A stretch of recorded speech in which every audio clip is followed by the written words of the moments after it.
A country that was opposed to our liberation, a country that supported colonial regimes, the apartheid regime in South Africa, the white racist minority regime in Zimbabwe, now Rhodesia, now Zimbabwe, the Portuguese colonial governments in Mozambique, in Angola, in Guinea-Bissau, and Cape Verde, today is coming to Africa to teach us about democracy. A country that has toppled so many governments in Africa, that has led so many coups in Africa and other parts of the world, a country that has killed so many of our leaders in Africa and other parts of the world, the killers of Patrice Lumumba, those who toppled Kwame Nkrumah, those who killed Nasser, those who killed Muammar Gaddafi, today are coming to teach us about democracy. A country that has been built on brutal force, on enslavement of other human beings, on the humiliation of Africans, the exploitation of Africans, the plunder of Africa, today is coming to teach us about democracy.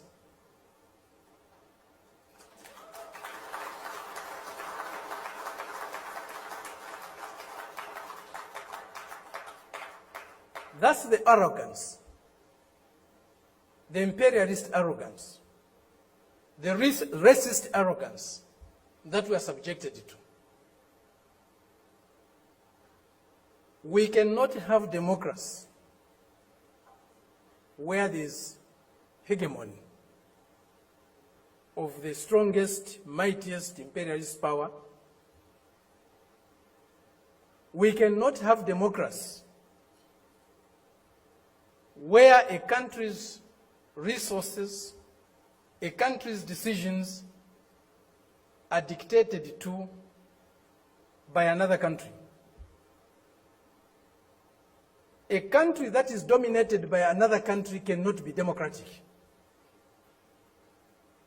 A country that lacks sovereignty cannot be democratic. A people that cannot decide for themselves cannot be democratic. A colony, a neo-colony cannot be democratic. That's why today, even at the United Nations, membership is on the basis of sovereignty. Only sovereign nations can be members of the United Nations, because only sovereign nations can decide for themselves. A colony cannot be a member of the United Nations. It's not by accident. It's not a mistake. If you have no respect for the dignity of others, if you have no respect for the sovereignty of other countries, you cannot claim to be a champion of democracy. They used to say, all roads lead to Rome. Today we can confidently say, all roads to progress, all roads to what is better for humanity lead to Beijing.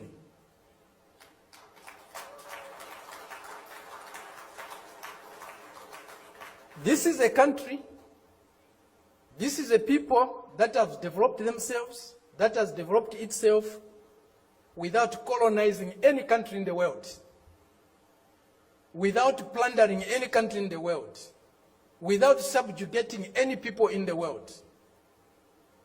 This is a country that is developing with maximum respect for others, for their history, for their cultures, and recognizes the diversity that is there in civilization.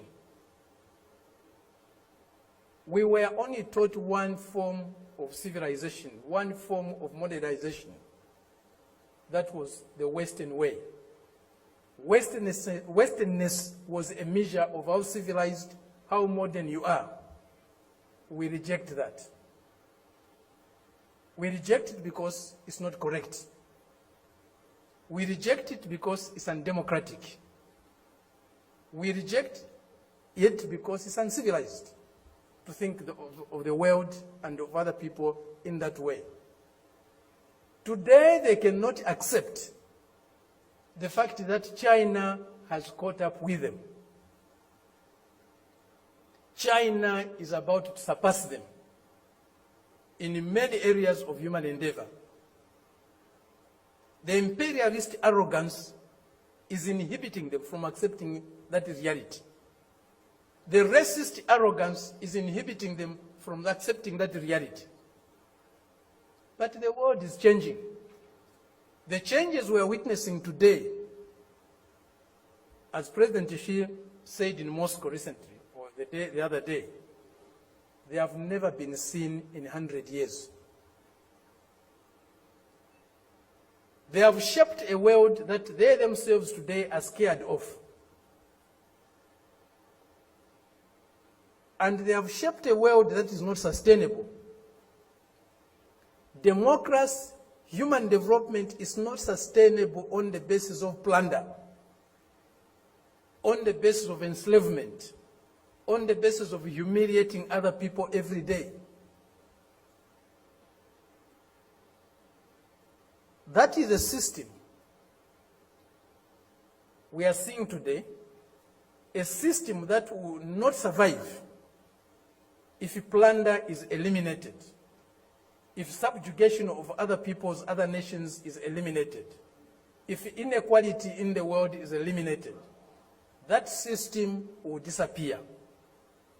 The only system that can survive and can endure for long is a system that is based on mutual benefit, win-win relationships, mutual respect for others, accommodation and tolerance of others, and fraternal love for all humanity. This is what we find in China today. This is what China's example is showing us.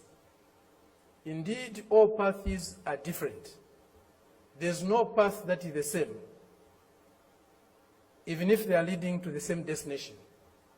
Each path has got its own characteristics. We are seeing that, we are learning that, we are experiencing that today with China.